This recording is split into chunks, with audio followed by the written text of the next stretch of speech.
14 जून 2020 को सुशांत अपने कमरे में मृत मिले थे और उस दिन के बाद से आज का दिन है। मामले में बहुत सी तहकीकात की गई, आरोप प्रत्यारोप का दौर चला, ड्रग एंगल सामने आया, बॉलीवुड को ट्रोलर्स का शिकार होना पड़ा, राजनीति भी जमकर हुई, लेकिन इन सब पर तब फुल स्टॉप लग गया जब एम्स के डॉक्टर ने ही इस केस को हत्या का केस मानने से इनकार कर दिया, मर्डर की थ्योरी को नकार दिया। और जब एम्स पैनल के नेतृत्व वाले डॉक्टर सुधीर गुप्ता ने सुशांत सिंह राजपूत की हत्या नहीं किए जाने की बात कह दी, तो अब इस मामले में लंबे समय से ट्रोलर्स के निशाने पर रहने वाले महेश भट्ट की पत्नी सोनी राजदान ने अपना मुंह खोला है। सोनी राजदान ने ट्वीट किया है, लिखा है, ये उन लोगों के लिए जो कहते हैं कि कोई एक दिन अचानक सुबह उठकर आखिर कैसे खुद को मार लेता है। हाँ, कोई ऐसा नहीं करता, यही तो पॉइंट है।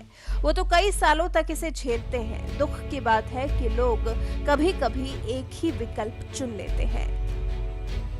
फिर अपने एक और ट्वीट में सोनी राजदान ने लिखा, जीवन से नहीं लेकिन वो दुख से पीड़ित हैं। दुख की बात है कि इसमें आत्महत्या शामिल हो सकती है। मानसिक स्वास्थ्य को खराब ना होने दें। प्लीज इस बात को समझिए कि मानसिक रोग को समझना कितना जरूरी है। इलाज करवाने से ना करें और ना ही शर्मिंदा हो, ये आपकी जान बचा सकता है। सोनी राजदान के इस ट्वीट को कंगना के ट्वीट का रिएक्शन माना जा रहा है। उसी कंगना के ट्वीट में जिसमें उन्होंने एम्स के पैनल की रिपोर्ट पर सवाल खड़े किए थे, कंगना ने ट्वीट किया था, यंग और अद्भुत इंसान ऐसे ही एक दिन उठकर अपने आप को मार नहीं देते। सुशांत ने कहा था कि उन्हें परेशान किया था, उन्हें अपनी जान का खतरा था। उन्होंने कहा था कि फिल्म माफिया ने उन्हें बैन किया था।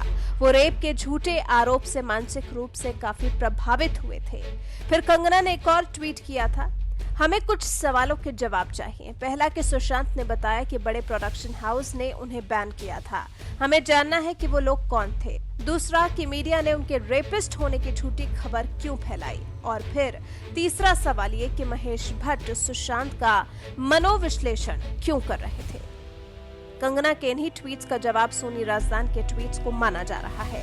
और सोनी राजदान को जवाब इसलिए नहीं दिया जा सकता क्योंकि उन्होंने सिक्योरिटी फीचर का इस्तेमाल कर लोगों को उनके ट्वीट्स पर कमेंट करने से या रिप्लाई करने से रोका हुआ है। फिर भी आदित्य कांडे नाम के ट्विटर यूजर ने अलग से ट्वीट कर लिखा, सोनी राजदान ने डिप्रेशन और सुसाइड पर फिर से ट्वीट करने शुरू कर दिए हैं। तो अब किसकी हत्या करने की आप लोग प्लानिंग कर रहे हैं? और फिर उसको आत्महत्या तो दिखा ही दिया जाएगा। डिप्रेशन और सुसाइड बॉलीवुड में बहुत ज्यादा इस्तेमाल होने वाले अब्यूजिव वर्ड्स हैं। पूजा सिंह नाम की ट्विटर यूजर ने लिखा, सोनी राजदान अगर आपके पोस्ट पर कुछ ही लोगों के कमेंट्स चाहती हैं तो सबसे पहले तो आप ट्वीट ही मत करिए। आप अपने पाक विचारों को अपने ग्रुप मेंबर्स के साथ व्हाट्सएप पर शेयर करिए। सैनशन नाम के यूजर ने ट्वीट किया, आपकी बेटी शाहीन भट्ट जो कि 20 सालों तक डिप्रेशन का शिकार रही, उसके बारे में आप क्या कहना चाहेंगी? उसकी किताब हर उदास और निराश इंसान आत्महत्या नहीं करता। अपने कमेंट सेक्शन को ऑन करने की हिम्मत रखिए और उसके बाद ऐसी बातें करिए। कम से कम कुछ तो सेंस की बात करिए।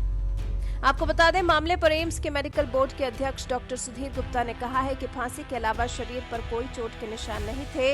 मृतक के शरीर और कपड़ों पर हाथापाई के भी निशान नहीं थे। यानी कि अब जांच का आधार आत्महत्या रखकर ही सीबीआई आगे बढ़ेगी, क्योंकि सीबीआई ने ही मामले के लिए एम्स के डॉक्टर्स की मदद मांगी थी और डॉक्टर्स ने हत्या की बात से साफ इनकार कर दिया है। आप लोगों का क्या कहना है? क्या एम्स के डॉक्टर की सौंपी गई रिपोर्ट पर आपको भरोसा है? एम्स की रिपोर्ट आने के बाद महेश भट्ट की पत्नी सोनी राजदान के बारे में आप क्या कहना चाहेंगे? अपनी राय हमें कमेंट कर जरूर बताएं।